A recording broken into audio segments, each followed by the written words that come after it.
Some of you will have heard our previous conversation with Claire Henderson from Helping Hands and Healing Hearts in the Philippines. Claire, you've been doing this work now for 26 years? 26 years. And it's become fairly well known within Northern Ireland about your work, and you've got a charity shop now. What's it called? The charity shop that supports us is called Compassion, and it is in Dollingstown, in the Cottage Road in Dollingstown, and it's a lady called Joyce McPherson. She started the shop 20 or 21 years ago when I first went out, or just a number of years after I went out. She started the shop to support Helping Hands.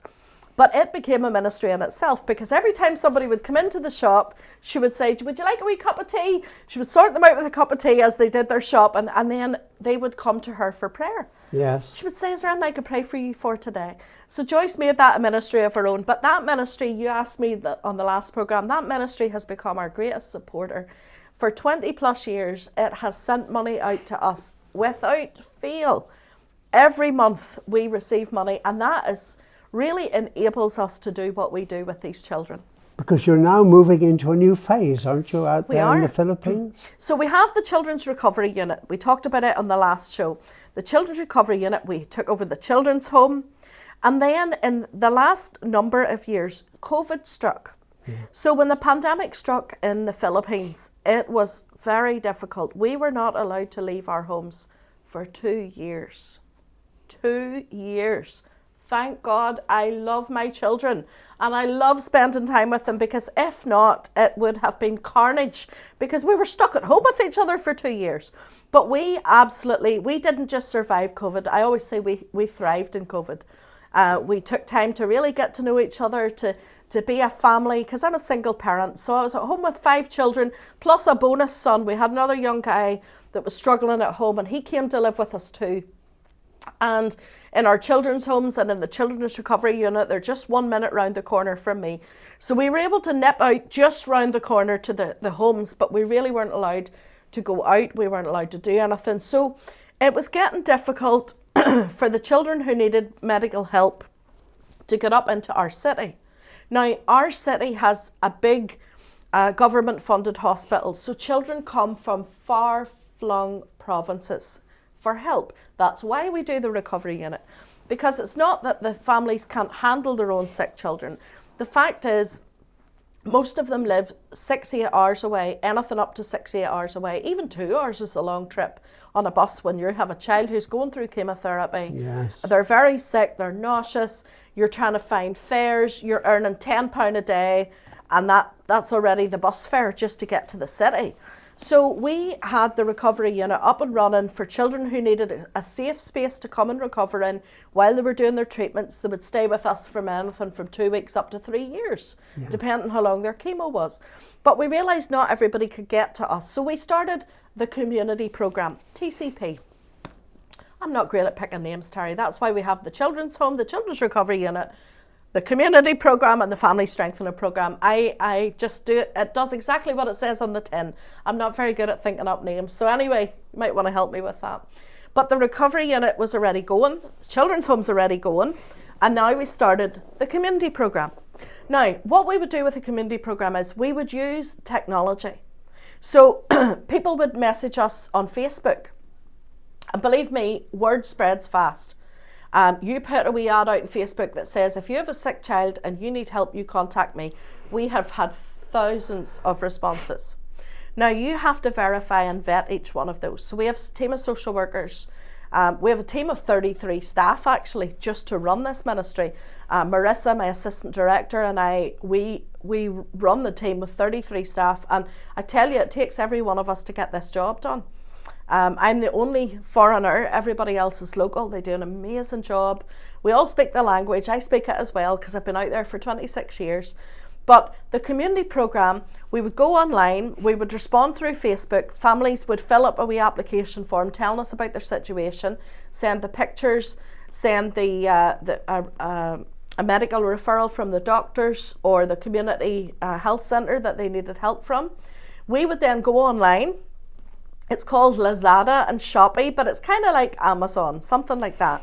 So we would go online, purchase the medications or the diapers or I'm in Northern Ireland, the nappies. We would purchase the baby milk, the formula. We would get the medications, whatever they needed, and we would have it shipped right to their door.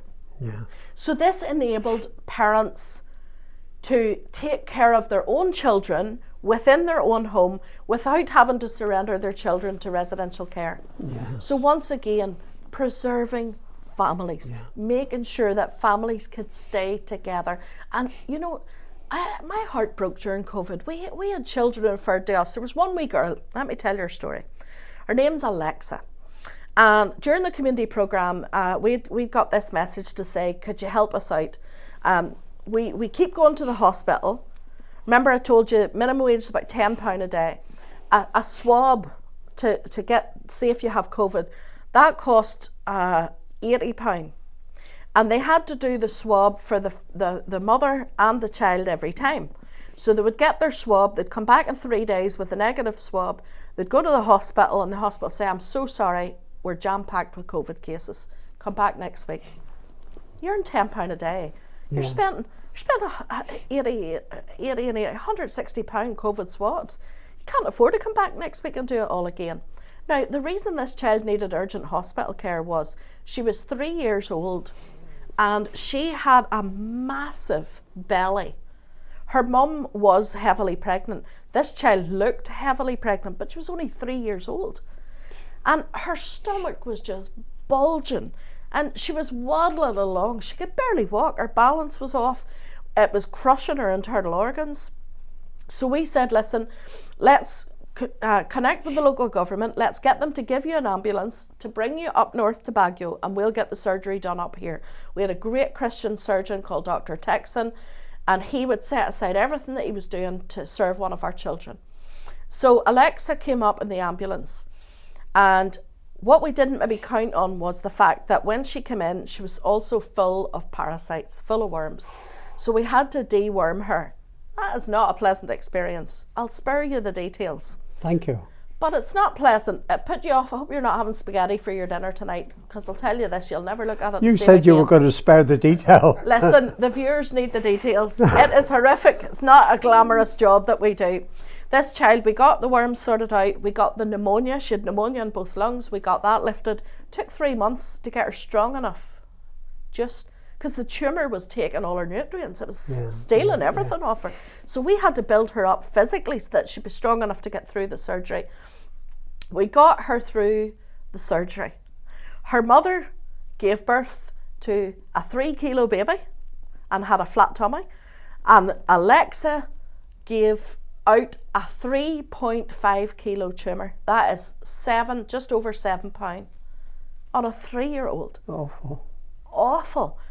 Thank God it was not cancerous, but the surgeon told us she surely would have died. It was robbing her of all her nutrients.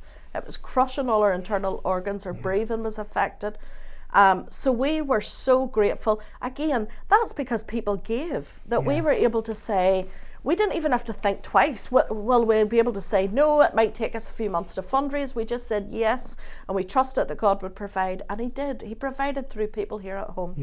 That child is healed and whole and back with her family. That's just absolutely wonderful. So your work in Baguio is fairly well known.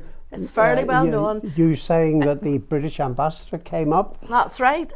See what you were doing? The local hospital has just given us an office within the hospital officially. So we'll be able to officially go in and offer psychosocial support and ministry to all of the families and the patients.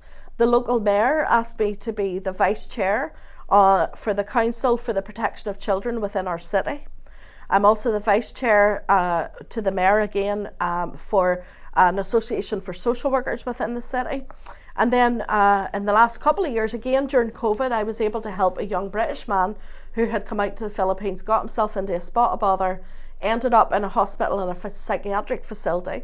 And it was actually a couple of days before lockdown. And I had called his mother in England and I said, you need to come and pick him up. He's not fit to travel by himself. She said, I've never left the country. I said, get an emergency passport and you just get on the plane and we'll sort everything else when you get here. So I picked her up and I brought her to her son. She was so grateful. And that young man was able to go home with his mummy, and 2 days later the world was on lockdown.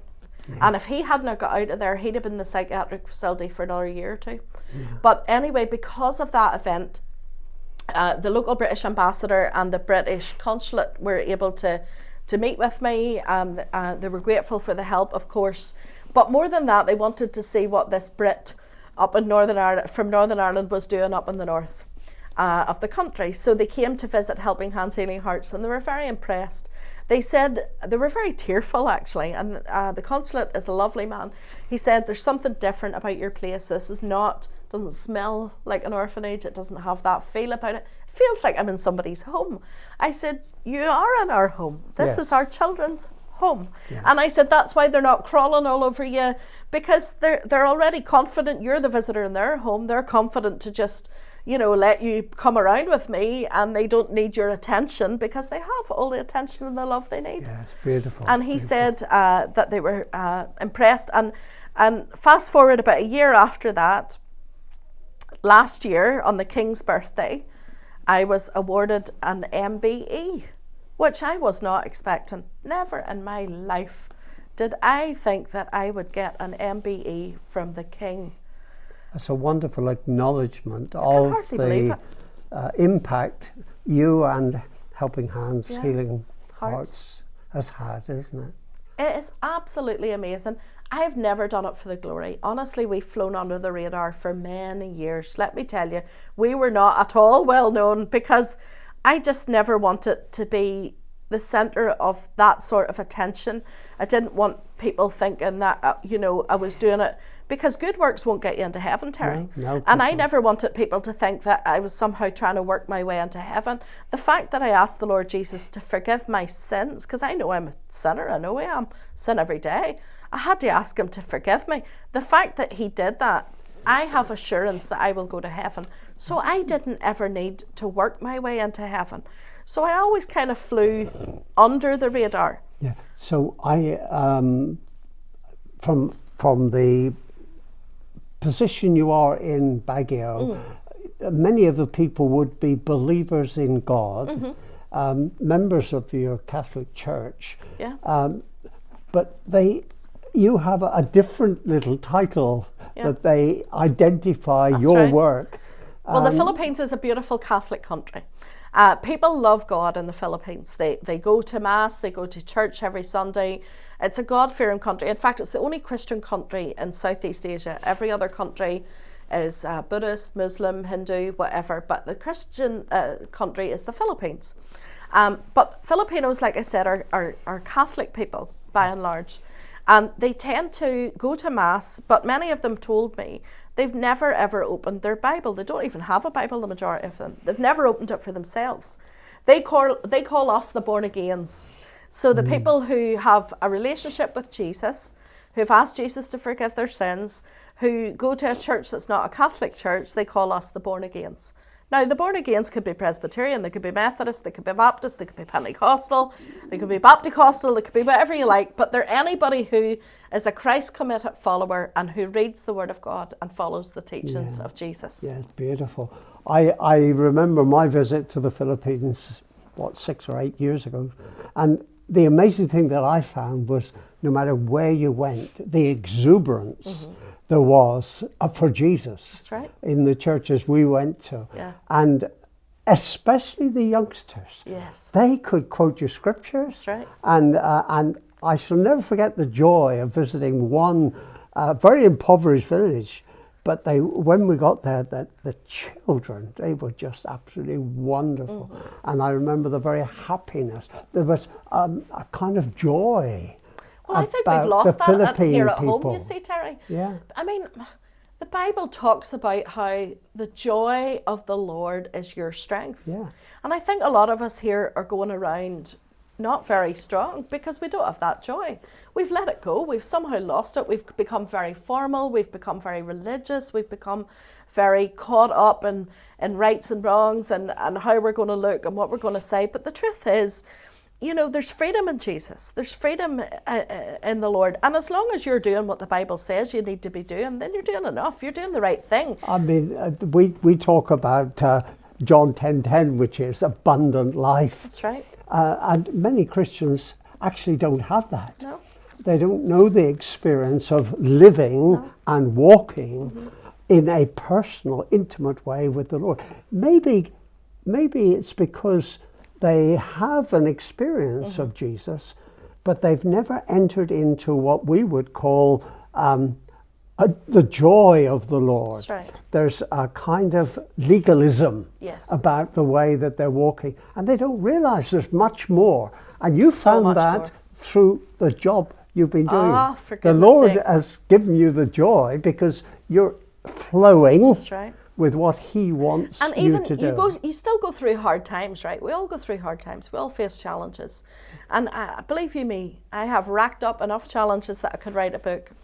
But what gets me through those hard times is the fact that I truly believe that God, as my heavenly Father, who I can love and trust 100%, has the best plans for me, the best intentions for me, and that I'm safe in those plans. I don't need to concern myself about making mistakes. I make mistakes, but I can go back and say, Lord, I'm sorry, I messed up. I didn't do that right. And because I have that kind of a relationship with the Lord where I can talk to Him and hear from Him through His word, then I can live my life to the fullest. And I do live my life to the fullest. Yes. The families that we get to work with, the children that we get to work with, the volunteers that come out to serve. Like Alan came out and served there recently. He was out shooting for us again for Helping Hands. And obviously he'd been out there living for many years with us as well. I think I should explain that he didn't have a gun. He wasn't shooting like that. He was using his camera and his talents. Over in Northern Ireland, filming. We say shooting. So he came out and he shot some footage for us, and it was absolutely brilliant. But I could even see the joy passing over to him. The day that he came into the recovery unit, he picked up Dixie, one of our little children. Dixie was born in the cemetery in Cebu, and I brought her home. She was about a week old. I brought her home. I put her in my baby carrier, and I carried her home. And when I got home, I noticed I was all wet, and it was actually brain fluid had leaked out of her head. She had a hole in the back of her head. And I remember the doctor saying, for goodness sake, this child has meningitis. Was anybody exposed? I was thinking, goodness, so the whole plane was exposed, plus me and my two youngsters. But that child has just turned 7. Yeah. We took her home. She was supposed to survive a month. She survived for 7 years. When Alan came in and lifted her in the recovery unit, his face lit up. Mm-hmm. His face lit up. There was a sparkle in his eyes. And this is the thing. The joy of the Lord in these children is so infectious because you're making a difference. Do something with your life that makes you feel like you're making a difference. Whether it's here at home in Northern Ireland, whether it's in the Philippines, whether it's in Africa, do something. There are so many organisations crying out for volunteers and saying, come and work with us. But listening to you and listening to you in the previous programme, it almost sounds though you're bubbly and full of life, full of energy, and you haven't had any real problems. But I think perhaps it would be fair to share that you know what it is to have a broken heart. I do. You know what it is to see a child pass away. Yeah. It isn't all that bubbliness. No. I think you probably would. It'd be nice just to hear from you about how you deal with, I think, losing a child. That must be awful. I mean, you're a mama. Yeah. They don't treat you as, the director. manager or whatever. No. We parent these children, and when you love and parent children, when you parent them, you bring love to that relationship. We always say we're not raising orphans, we're raising sons and daughters. So when you parent them in that way, and they pass away in your arms, it is difficult. Mm-hmm. It is difficult. It's difficult for you. How much more so the parent who's sitting beside you. You're supporting this parent. You've supported this child until the angels came. I remember one wee boy, we knew it was his day. We knew he was going to go. He was very unwell. He was in the bed. He would say, I want to watch the TV. Okay, sweetheart, we'll bring you out. We'd lift him in our arms, we'd carry him out to the sofa, put the TV on. 2 minutes later, he was too sore. He'd say, I want to go back to bed. His name was Ron. We lifted him up. We brought him back to bed. And I remember we were crying out to the Lord, Lord, take this child. He's just suffering so much. And I remember his mummy saying, but I'm not ready. And we said, okay, well, when you're ready, Alona, you tell him. And we sat till about 2 o'clock that morning. And I remember around 1 o'clock, Ron sat up in the bed and he said, he was looking over this direction and I was sitting here, Marissa was over here and his mummy was over here, and he said, I'm not ready yet, di pa ako ready, di pa ako ready. In Tagalog, di pa ako ready, I'm not ready yet. And we said to him, who are you speaking to, sweetheart? He says, the white people. We said, the white people? He said, the white. He told them, I'm not ready yet. He was speaking to angels. This child was ready to go. Yeah. He said, I'm not ready yet, because his mummy kept saying, I'm not ready yet. So he lay back down. I said, Alona, let him go. Let him go. Yeah. And she went over and she kneeled beside his bed and she took his hand and she says, sweetheart, you can go to heaven now if you want. You can go. You can rest. I'm ready to let you go. And in that moment, he took his last big, deep breath and he just went to heaven. Literally passed into eternity. In that moment, the minute she said, I'm ready to let you go, son, he took his breath and he went to heaven. And that is probably the most helpful thing she could have done. It was. In that situation. It was. And we would say to people who do lose a loved one, hand them over to the Lord. Yeah. Don't blame God. Yeah. Don't blame yourself. No. Don't blame the circumstance. Hand it over to the Lord, because by letting him take that sorrow, take that hurt, you will actually find a new release in your own life. Well, that's it. In that moment, he moved from this earth, which was broken, and it was painful for him, and he moved into his perfect healing in heaven. Yes. That in that moment that he shut his eyes here on earth, he opened them in eternity. Yes. And I would never want to bring him back. No. And I've said that for all of our children, and we've said that, even the parents have said that. In that moment, they have received their perfect healing. They are healed and whole. Yes, it is hard on us, but we recover. We have other children to take care of. We have families that are waiting for us that we need to take care of. We cannot get so immersed in grief. We grieve. Yes. We grieve with those who grieve. But there's not a set time limit, but there definitely is a time to grieve, and then there is a time to let go and to move on. Claire, and that is what our families do. Claire, that's one of the things I love about hearing your story, is that you are not just looking at the past, you're not just looking at the present, you are now building for the future. That's right. And tell us just a little bit about your plans for the holiday, not the holiday, the Children's Village. Children's Village. So we have the recovery unit, as I told you, with the children's home. We have the community programme, and we also have the family strengthening programme, Terry, where we strengthen 15 families by teaching them every month how to be good parents, how to budget, how to lead a home spiritually, how to get your children into school, how to teach them, all of the skills that parents need to stay together and be strong. Yeah. So we're already doing that, and we're about to reach 35 more families. So we have a lot of programmes going on within the ministry. But we have been renting these properties for years. The children's home and the children's recovery unit. We actually rent both of those properties. The one in Longapo, we had to close it down when we moved to Baguio. We sold that property.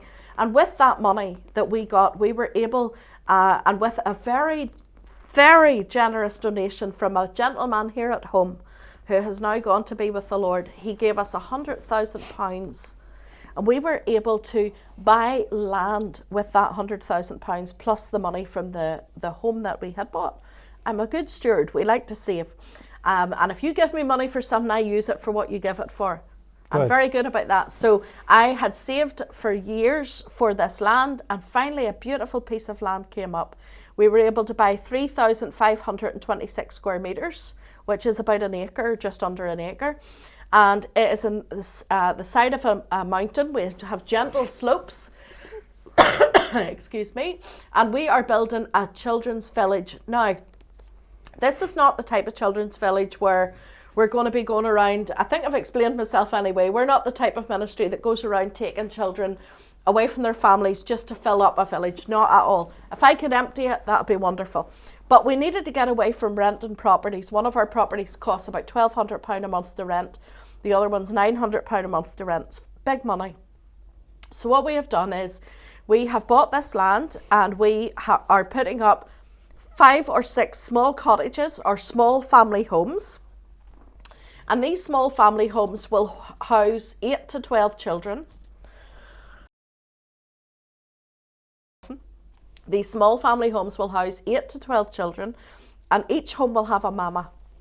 And this mama will take care of those children and will love them and raise them as her own until they can go back to their own family or be placed into a forever family.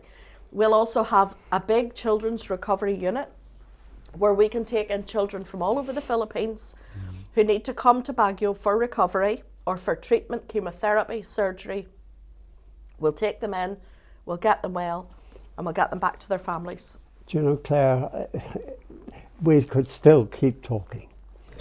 I think that what we would be saying to those that are listening now, you can find out a lot more by looking at Helping Hands. Sure, the website is just helpinghandsministries.com. Yeah. Helpinghandsministries.com. We'll put that on the credits at the end of this program. We also want you to realise that this is an ongoing work, and whilst Claire has done tremendous things over 26 years, God is still opening new opportunities and challenges. And I think that there are many of you who would like to stand with Claire. I'm not making an appeal for money. We're just asking you to support the work of God and support what Claire is doing. And, well, we just believe we have to be practical Christians. There's so much talk about, how, Christians don't care. But actually, if you looked at the social work and the care that Christians are doing, not only in the Philippines, but here in Ireland, take that away, and my word, there'd be a great gap in social care. So we're going to close our program by commending the work of Helping Hands Ministry. And we just pray, God, that you will take Claire, that you'll fully equip her, that you will continue to provide the needs, meet the needs that come up every day, and give her wisdom, compassion, continued love for these children. And Lord, may those that are listening, may their hearts be touched to serve God wherever they are, in whatever work God gives them to do, because that's where you get the joy of the Lord. It's when you're involved in what God has as a plan for you, not to do you harm, but to do you good. So Claire, thanks ever so much for coming. Thanks for sharing. You're the only second person out of all our programs that we've had to have 2 programs for. So God bless you. May he minister to you fully in all his riches in the coming days. Thank you so much. Thank you, Claire.